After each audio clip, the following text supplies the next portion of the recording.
Hunter Biden story. Man, was that a crazy few days. Twitter just blocking the link outright. Facebook throttling it without even a fact check, bias fact check even. Man, that was crazy. But I'm not here to talk about the story. I'm not even here to talk about the aftermath of the story. I'm here to talk about the aftermath to the aftermath.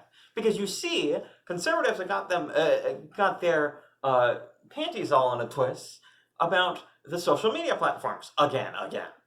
And have become, particularly the commie goods conservatives, who have started to go just about 2 steps from seizing the means of production in response to this sort of social media overreach. They've been making the argument that regulation, specifically from the government, is the only solution to the problem of social media censorship. Of course, this is completely wrong, and lies in a complete misunderstanding of not only what social media platforms are and how private companies work, things like monopolies and that sort of thing, but also a misunderstanding of where this sort of, where the social media platform itself comes from.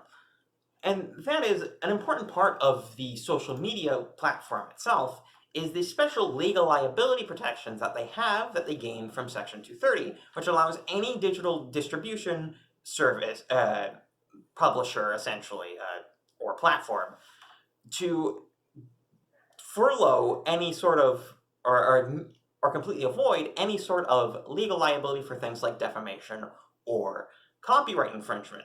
And on top of that, what Section 230 allows is they allow a certain level of moderation within good faith. Now, this section of law has been broadly interpreted by lower courts, and it's important to mention at this point that Clarence Thomas, one of the Supreme Court justices, has made an opinion stating specifically that he thinks that Section 230 is applied too broadly, specifically to social media platforms, and believes that certain aspects of their moderation are not in good faith, and which is for a case to come up with regard to that. So, just to start off with, to put off the conservative narrative, there is a solution, and that is a reformulating of Section 230. I think it should be changed slightly. I don't think it's clear enough, though there is certainly specific boundaries that are put in place that are just being interpreted too broadly by lower courts, as Clarence Thomas made clear.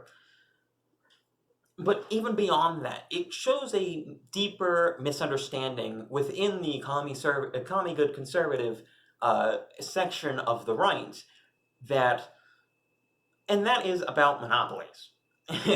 They don't seem to understand what they are or how they function.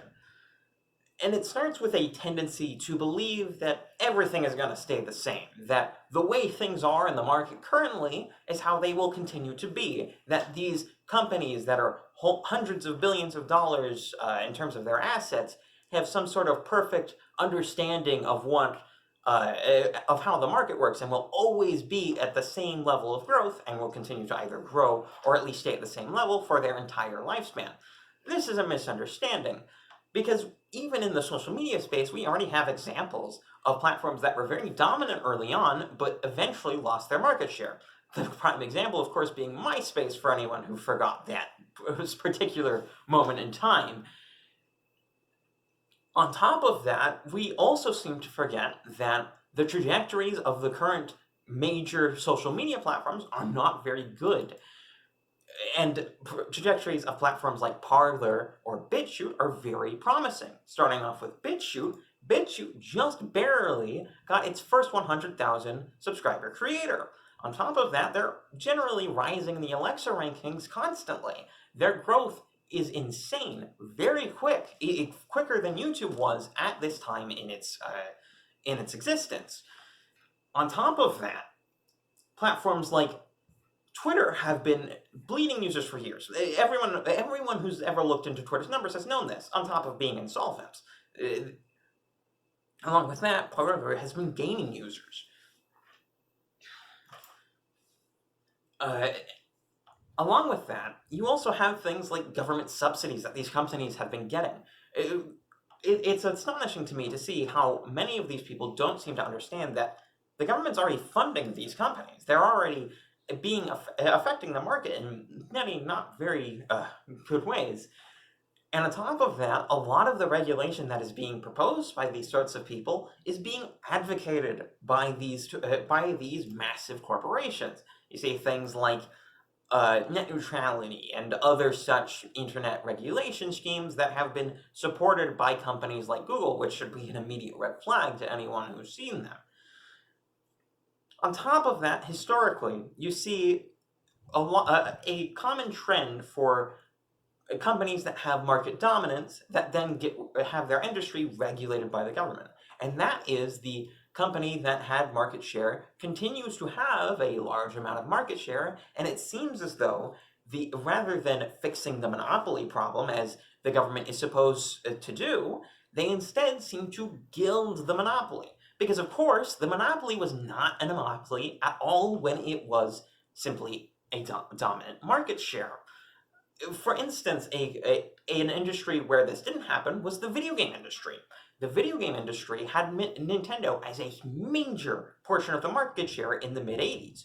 Mid-80s, early 90s, that sort of area. Everyone remembers the dominance of the Nintendo Entertainment System, particularly after the crash of the video game industry in 1983.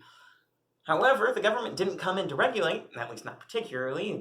That sort of thing didn't start happening until the mid-90s, where you start getting things like the ESRB, and even then, that's not really what we were talking about when we're talking about governing monopolies. It wasn't what it was designed to do. Instead, the market grew on its own, naturally, and over time, Nintendo lost its market share. As I believe will also happen with these internet companies as time goes on. Parler has explosive growth, as I've already explained. And the historical results of such manipulations have not been good. You see in all sorts of industries, such as the automobile industry, where burdensome regulation has absolutely destroyed any sort of growth for it and has made the sort of burden to actually gain into the industry very, very high for even people like Tesla, where there's huge amounts of money backing them. On top of that, you also have things like the film industry, another industry where government regulation has absolutely wrecked any sort of independent content creation within it. The conclusions that to be brought of this, of course, is that the solution is the market. And while there is something to be said with a adjustment to the current regulations on the books, adding a bunch of burdensome regulations and arguing for complete control of these sorts of social media companies by the government isn't going to solve anything. Especially not especially not in the long term. You're never going to solve it with sort of government regulation. This is proven across time. Anyway, I'm out.